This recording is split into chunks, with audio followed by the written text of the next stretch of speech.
నమస్తే, this is Shaurya. Welcome to our channel. Iran supreme ప్రస్తుతం ఇప్పుడున్న సుప్రీము ముస్తఫా ఖమేనీ ఎవరైతే ఉన్నారో, సో ఈయన గే అని చెప్పేసి ఒక కొత్త అస్త్రాన్ని వేస్తూ ఉన్నాడు ట్రంప్. అసలు ఆయన గే అయితే ఏంటి, ఇంకేదైతే ఏంటి, చేయాల్సింది యుద్ధం కదా, అసలు పర్సనల్ గా అటాక్ చేయడానికి కారణాలు ఏంటి, అసలు ఆ ప్రస్తావన ఎందుకు తీసుకొచ్చాడు ట్రంప్ అసలు? సో ఈ డీటెయిల్స్ అన్ని కనుక్కుందాం సీనియర్ జర్నలిస్ట్ దాము బాలాజీ గారు. నమస్తే సార్. నమస్తే సార్. ఖమేనీ, ముస్తఫా ఖమేనీ గే, ఇది ఎందుకు అసలు? అంటే ట్రంప్ కి గే అయితే అయ్యి ఉండొచ్చు, బట్ దానికి ఇప్పుడు ఇంత పెద్ద యుద్ధం జరుగుతూ ఉంటే ఈ మధ్యలో ఈ కామెడీ స్టంట్స్ ఏంటి అనేది అర్థం కావట్లేదు జనం. అంటే అమెరికాకు ముందు నుంచి కూడా ఏంటంటే, మామూలుగా మనకి పాత సామెత ఉంది కదా, కుక్కని చంపాలంటే అది పిచ్చి కుక్క అని చెప్పు. అంతే. సో పిచ్చి కుక్క అని చెప్తే జనంలో అది అయ్యో పిచ్చి కుక్క చనిపోయింది మేలేలే అనుకుంటారు, మంచి కుక్క అయినా కూడా. సో అదే మంచి కుక్కని చంపితే అయ్యో మంచి కుక్కని చంపాడా అన్న కోపం, బాధ వస్తుంది. అది పిచ్చి కుక్క అయితే హ్యాపీగా ఫీల్ అవుతారు, రిలీఫ్ గా. చంపినోడి పట్ల కృతజ్ఞత కూడా వస్తుంది, నువ్వు మమ్మల్ని కాపాడావు అనుకుంటారు.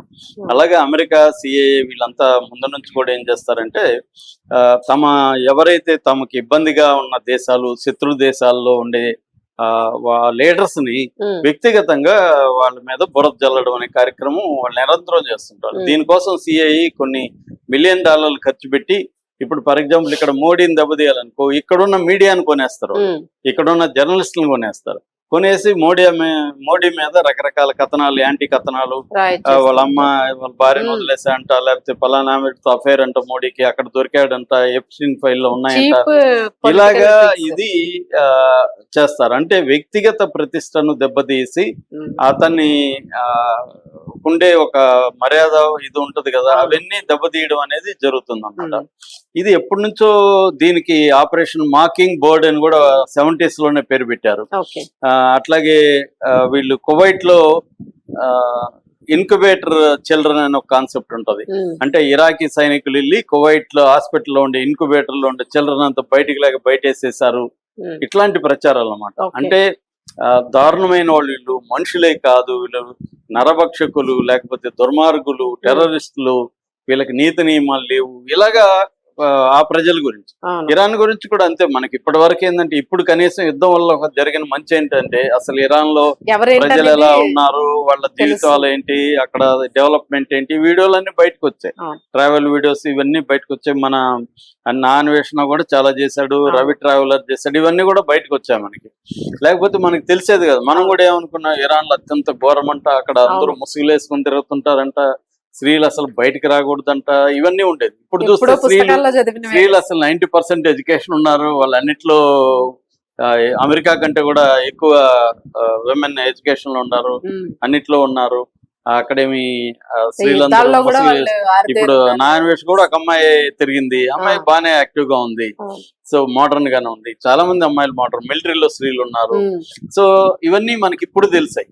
సో ఇది అమెరికా చేసే ప్రచారం ఇదన్నమాట. ఇప్పుడు కొత్తగా ట్రంప్ నిన్న ఏమన్నా అన్నాడంటే, ఈ ముస్తఫా ఖమేనీ కొత్తగా సుప్రీం లీడర్ గా ఎన్నుకోబడిన 8వ తేదీ ఎన్నుకున్నారు ఆయన్ని, ఈ మార్చి 8. ఈ ముస్తఫా ఖమేనీ గే అంట. అది కూడా ఏం చెప్తున్నాడు, నాకు సిఐఏ చెప్పింది అన్నాడు ఫస్ట్. మళ్ళీ so many people are talking అంటున్నాడు. ఇతనిది ఇదే భాష, మీరు కానీ గమనిస్తే చాలా మంది చెప్తున్నారని చెప్తాడు అనమాట. ఆ చాలా మంది ఎవడు, ఆ చాలా మంది చెప్పడానికి ఆధారాలు ఏంటి, ఇవే ఉండవు, అలా వదులుతాడు.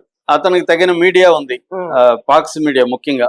ఈ పాక్స్ మీడియా, న్యూయార్క్ టైమ్స్, ఇలాంటి వాళ్ళు ముస్తఫా గే అంట. మరి ఒక పక్కేమో గే రైట్స్, గే ఓట్స్ కోసం ఇదే ట్రంప్ అడుగుతూ ఉంటాడు, అమెరికాలో గే ఓట్స్ నాకు కావాలి అది ఇతను అడుగుతుంటాడు. ఇప్పుడేమో ముస్తఫా గే అంటున్నాడు. అంటే ఎందుకు ముస్తఫా గే అంటే 2 రకాలండి.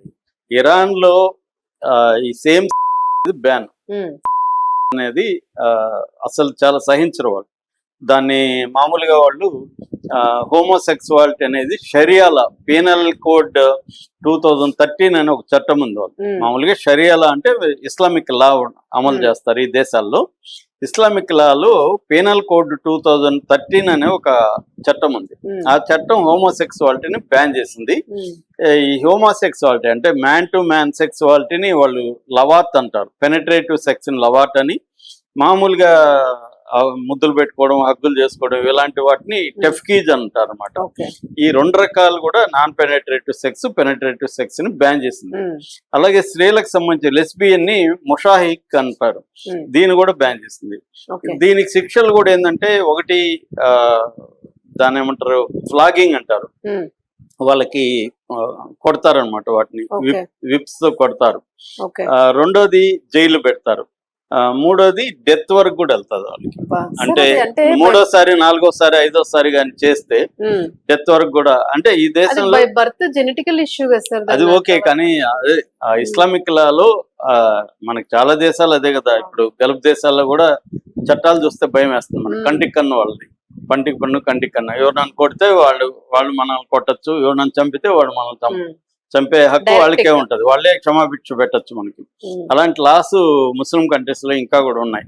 సో అందుకని అంటే ఒక దేశంలో గేగా ఉంటే మరణ శిక్ష విధించే దేశంలో ఒక గే సుప్రీం లీడర్ ఎలా అవుతాడు అనేది ప్రజల్ని కన్ఫ్యూజ్ పెద్ద పాయింట్. అది చిన్నగా కనపడినా దీని వెనుక పెద్ద స్ట్రాటజీ ట్రంప్ ఉందన్నమాట.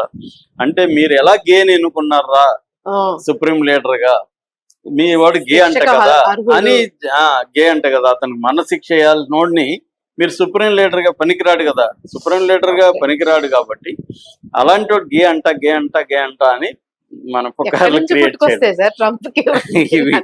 అదే వాళ్ళ పని, అదే వాళ్ళ ఇంటెలిజెన్స్ వాళ్ళందరూ ఇదే పనిలో ఉంటారు, అవతల వాళ్ళని ఎలా బదనాం చేయాలని. నిజానికి చూస్తే ముస్తఫా జహ్రా హదీద్ అదెల్ అనే ఒక ఆవిడని పెళ్లి చేసుకున్నాడు, వాళ్ళకి 3 పిల్లలు. మొన్న జరిగిన అటాక్ ఫిబ్రవరి 28న జరిగిన అటాక్ లో ఈ ముస్తఫా ఫ్యామిలీ మెంబర్స్ మొత్తం 6 మంది చనిపోయారు. అందులో భార్య చనిపోయింది, కూతురు చనిపోయాడు, కొడుకు చనిపోయాడు, మనవడు చనిపోయాడు, తండ్రి చనిపోయాడు, చెల్లెలు చనిపోయింది. ఇలాగా మొత్తం 6 మంది చనిపోయారు. సో అందులో భార్య పిల్లలిద్దరు కూడా చనిపోయారు. సో అతనికి 3 పిల్లలు, పెళ్లి చేసుకున్నాడు. గే అనే దానికి ఎటువంటి ఆధారాలు గాని, ఒక ఫోటో గాని, ఒక ఇది గాని ఏమీ లేవు అమెరికా దగ్గర.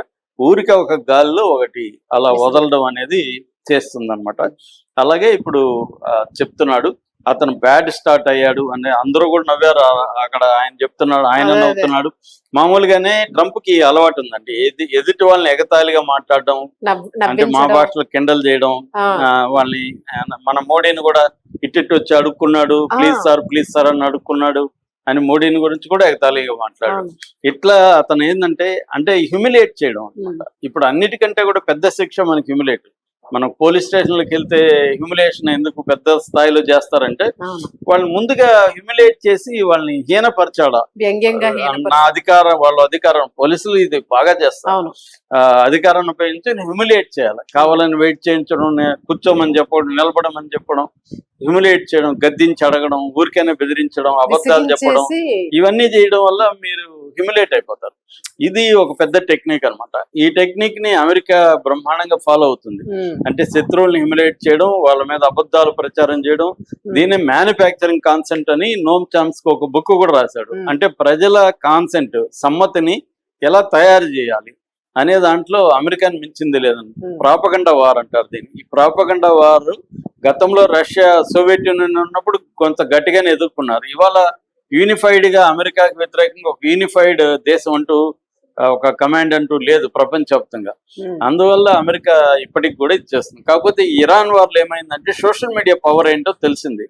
సోషల్ మీడియా ఉండడం వల్ల ఇరాన్ కూడా గట్టిగానే, ఇరాన్ గాని ఇరాన్ ని సపోర్ట్ చేసే మేధావులంతా కూడా చాలా స్ట్రాంగ్ గా సోషల్ మీడియాలకి, యూట్యూబ్ ఛానళ్ళకి వచ్చి అమెరికా ప్రాపగండాన్ని ఎదుర్కొంటున్నారు.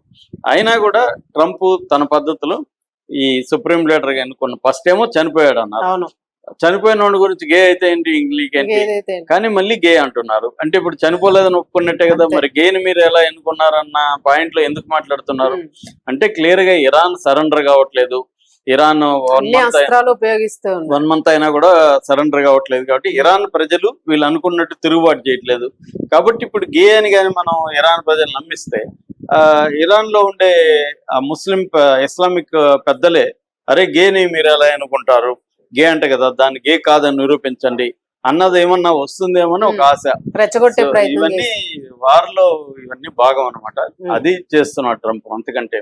Right, thank you.